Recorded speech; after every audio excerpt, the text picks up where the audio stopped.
तेजस्वी पर ओवैसी का तीखा हमला, सीएम पद पर मुस्लिम दावेदारी। एआईएमआईएम प्रमुख असदुद्दीन ओवैसी ने बिहार चुनाव रैलियों में तेजस्वी यादव पर जमकर निशाना साधा है।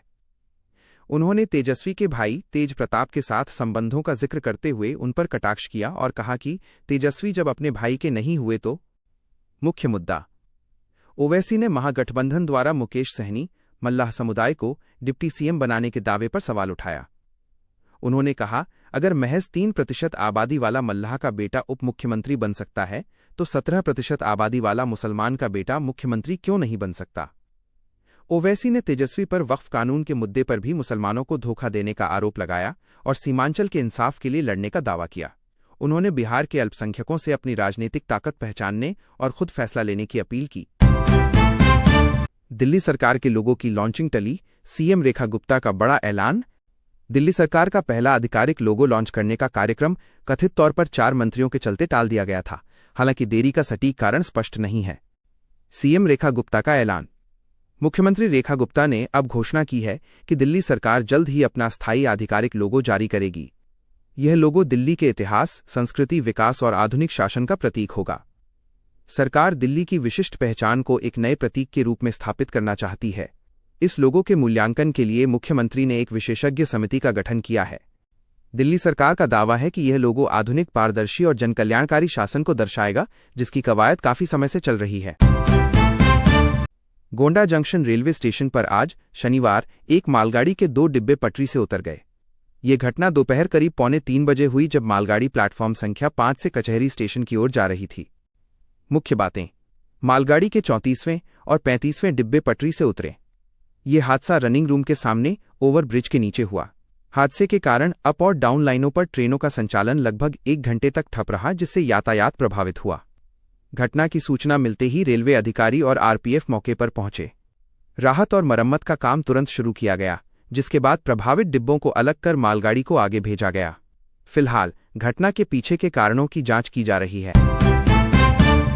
सुल्तानपुर में एलआईसी लूटकांड के आरोपी हिस्ट्री शीटर दुर्गेश सिंह 40 ने शनिवार सुबह अपने कमरे में गोली मारकर आत्महत्या कर ली। वो कूरेभार थाने का हिस्ट्री शीटर था और उस पर गैंगस्टर एक्ट समेत 10 मुकदमे दर्ज थे। मामला। वो 2008 में कादीपुर की एलआईसी शाखा में हुई 13,15,000 रुपये की लूट का आरोपी था। इस मामले में 5 नवंबर को कोर्ट को फैसला सुनाना था। पुलिस ने दरवाजा तोड़कर शव बाहर निकाला और जांच कर रही है। प्रारंभिक जांच में पारिवारिक कलह की आशंका भी जताई जा रही है। शनिवार को रायपुर के स्वामी विवेकानंद एयरपोर्ट पर उस समय हड़कंप मच गया जब एंट्री गेट पर एक संदिग्ध लावारिस बैग मिला। High alert. ये घटना ऐसे समय हुई जब प्रधानमंत्री नरेंद्र मोदी एयरपोर्ट के अंदर मौजूद थे, जिसके कारण सुरक्षा एजेंसियों ने तत्काल हाई अलर्ट जारी कर दिया। सुरक्षा कार्रवाई। सूचना मिलते ही सीआईएसएफ जवान और डॉग स्क्वाड मौके पर पहुंचे और तुरंत क्षेत्र को घेर लिया। जांच में खुलासा। बैग की गहन जांच लेजर मशीन से भी की गई। जांच में पता चला कि वो बैग एक यात्री का था जो गलती से छूट गया था। परिणाम, बैग से कोई भी संदिग्ध सामग्री नहीं मिली, जिसके बाद सुरक्षा एजेंसियों ने राहत की सांस ली और एयरपोर्ट का सामान्य परिचालन बहाल हो गया। मोतीलाल ओसवाल की एक रिपोर्ट के अनुसार भारतीय बाजार में कंज्यूमर ज्वेलरी, एफएमसीजी, तेजी से बिकने वाले उपभोक्ता उत्पाद और पेंट उद्योगों में जबरदस्त तेजी आने की उम्मीद है। इसका मुख्य कारण मैक्रो इकोनॉमिक कारकों में सुधार और जीएसटी कटौती जैसे सरकारी उपाय हैं। ब्रोकरेज फर्म ने इस तेजी का फायदा उठाने के लिए 2 कंपनियों पर विशेष भरोसा जताया है, वरुण बेवरेजेस और टाइटन। रिपोर्ट के अनुसार वरुण बेवरेजेस का शेयर, जिसकी कीमत लगभग 470 रुपये है, भविष्य की ग्रोथ के लिए सबसे अधिक फायदेमंद हो सकता है। कंपनी का ग्लोबल विस्तार और नए उत्पाद इसकी ग्रोथ को रफ्तार देंगे। टाइटन भी अपने ज्वेलरी व्यवसाय की मजबूत वृद्धि के कारण ब्रोकरेज की शीर्ष पसंद है। न्यूजीलैंड ने 3 मैचों की वनडे सीरीज में इंग्लैंड का 3-0 से सफाया करते हुए 42 साल बाद इतिहास रच दिया है। इससे पहले कीवी टीम ने 1983 में इंग्लैंड को वनडे सीरीज में क्लीन स्वीप किया था। वेलिंगटन में खेले गए तीसरे और अंतिम वनडे में न्यूजीलैंड ने इंग्लैंड को 2 विकेट से हराया।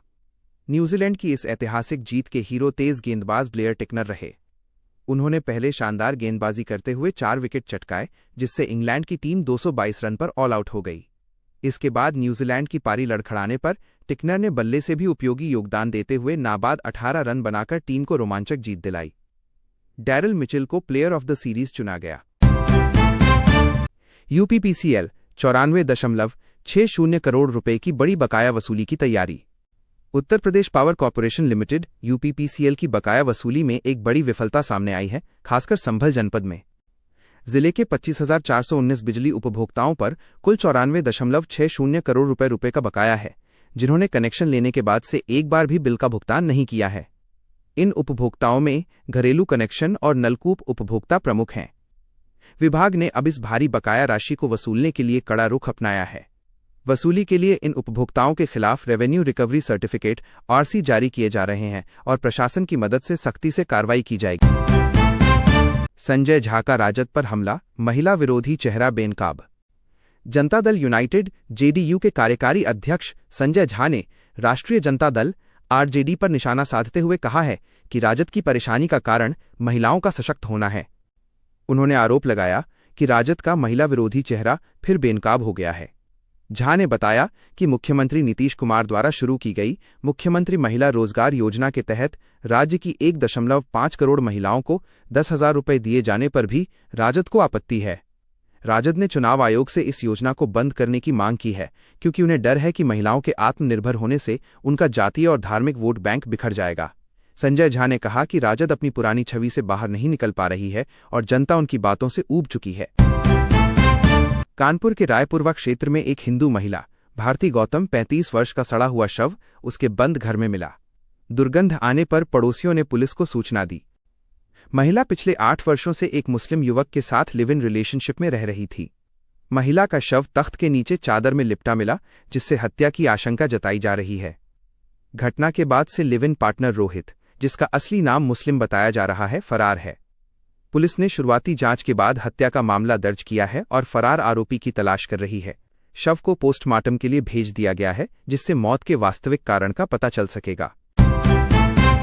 उत्तर प्रदेश को एक नहीं बल्कि 2 नई वंदे भारत एक्सप्रेस ट्रेनों की सौगात मिली है, जिनका परिचालन 7 नवंबर से शुरू होने की संभावना है। 1. लखनऊ सहारनपुर वंदे भारत। ये ट्रेन पश्चिमी उत्तर प्रदेश सहारनपुर को अवध लखनऊ से जोड़ेगी। यह सप्ताह में 6 दिन चलेगी और बीच में सीतापुर, शाहजहांपुर, बरेली, मुरादाबाद और नजीबाबाद जैसे महत्वपूर्ण स्टेशनों पर रुकेगी, जिससे पश्चिम यूपी और मध्य यूपी की यात्रा तेज और आरामदायक होगी। 2. वाराणसी खजुराहो वंदे भारत। ये दूसरी ट्रेन वाराणसी से खजुराहो मध्य प्रदेश तक चलेगी, जो विंध्याचल, प्रयागराज, चित्रकूट धाम और महोबा जैसे धार्मिक व पर्यटन स्थलों को जोड़ेगी। इन ट्रेनों से राज्य में बेहतर कनेक्टिविटी, पर्यटन और व्यापार को बढ़ावा मिलेगा। आजमगढ़ के अहरौला थाना क्षेत्र में माहुल पुलिस चौकी से मात्र 400 मीटर की दूरी पर बाइक सवार 2 बदमाशों ने एक चिकित्सक पर हमला कर दिया। क्लिनिक में बैठे चिकित्सक वीरेंद्र प्रजापति से एक बदमाश ने कट्टा कनपटी पर सटाकर 2 लाख रुपए की रंगदारी मांगी। चिकित्सक द्वारा इसका विरोध करने पर हाथापाई शुरू हो गई। विरोध करने पर बदमाश ने असलहे के बट से डॉक्टर वीरेंद्र के सिर पर कई वार किए, जिससे वे गंभीर रूप से लहूलुहान हो गए। वारदात को अंजाम देने के बाद बदमाश मौके से फरार हो गए। घायल चिकित्सक को इलाज के लिए अस्पताल भेजा गया है। पुलिस ने मामले की जांच शुरू कर दी है और बदमाशों की तलाश की जा रही है। बेकाबू ट्रक से भिड़ गया जांबाज होमगार्ड। उत्तर प्रदेश के मुजफ्फरनगर में पानीपत खटीमा राजमार्ग पर एक दुखद घटना में होमगार्ड अर्जुन 22 की मौत हो गई। तेज रफ्तार ट्रक ने पहले अर्जुन की बाइक को टक्कर मारी, जिससे वो गिर गए, लेकिन बहादुरी दिखाते हुए अर्जुन सड़क से उठकर बेकाबू ट्रक को रुकवाने के लिए उसके पीछे दौड़े। वो ट्रक पर चढ़ने की कोशिश कर रहे थे, तभी ट्रक अनियंत्रित होकर एक दुकान में घुस गया और कार को भी टक्कर मारी। ट्रक और दीवार के बीच कुचले जाने से होमगार्ड अर्जुन की दर्दनाक मौत हो गई। इस हादसे में दुकान के अंदर एक महिला और एक भाकियू नेता भी घायल हो गए। ग्रामीणों ने चालक को पकड़कर उसकी पिटाई की, जिसे बाद में पुलिस ने हिरासत में ले लिया। मुख्यमंत्री योगी आदित्यनाथ की उपस्थिति में गोरखपुर के दीनदयाल उपाध्याय विश्वविद्यालय में सैमसंग इनोवेशन कैंपस के 1300 प्रशिक्षित छात्रों को प्रमाण पत्र वितरित किए गए। यह कार्यक्रम डिजिटल एवं स्किल्ड उत्तर प्रदेश पहल का हिस्सा था, जिसके तहत युवाओं को भविष्य की तकनीक जैसे artificial intelligence, AI, big data, IoT और कोडिंग एवं प्रोग्रामिंग में निपुण बनाया गया। सीएम योगी ने छात्रों को प्रमाण पत्र सौंपते हुए कहा कि भारत आज वैश्विक स्तर पर एक बड़ी शक्ति के रूप में उभर रहा है, जिसका आधार तकनीक और नवाचार है। उन्होंने युवाओं को अपने स्टार्टअप शुरू करने के लिए सरकार द्वारा बनाए गए 1000 करोड़ रुपए के फंड का उपयोग करने के लिए भी प्रेरित किया। ये पहल उत्तर प्रदेश के युवाओं के डिजिटल सशक्तिकरण की दिशा में एक बड़ा कदम है। देहरादून में उत्तराखंड का पारंपरिक लोक पर्व इगास या बूढ़ी दिवाली, जो कार्तिक मास की एकादशी को मनाया जाता है, धूमधाम से मनाया गया। विभिन्न सामाजिक और सांस्कृतिक संगठनों द्वारा शहर के कई क्षेत्रों में भव्य कार्यक्रम आयोजित किए गए। इस पर्व का मुख्य आकर्षण भैलो खेलना रहा, जिसमें चीड़ या भीमल की लकड़ी से बनी मशाल को घुमाया जाता है। लोगों ने ढोल दमाऊ की धुन पर पारंपरिक लोक नृत्य प्रस्तुत किए और पहाड़ी व्यंजनों जैसे स्वाले पकौड़ी का आनंद लिया। इगास पर्व, जो दीपावली के 11 दिन बाद मनाया जाता है, पारिवारिक मिलन और सांस्कृतिक विरासत को जीवंत रखने का प्रतीक है।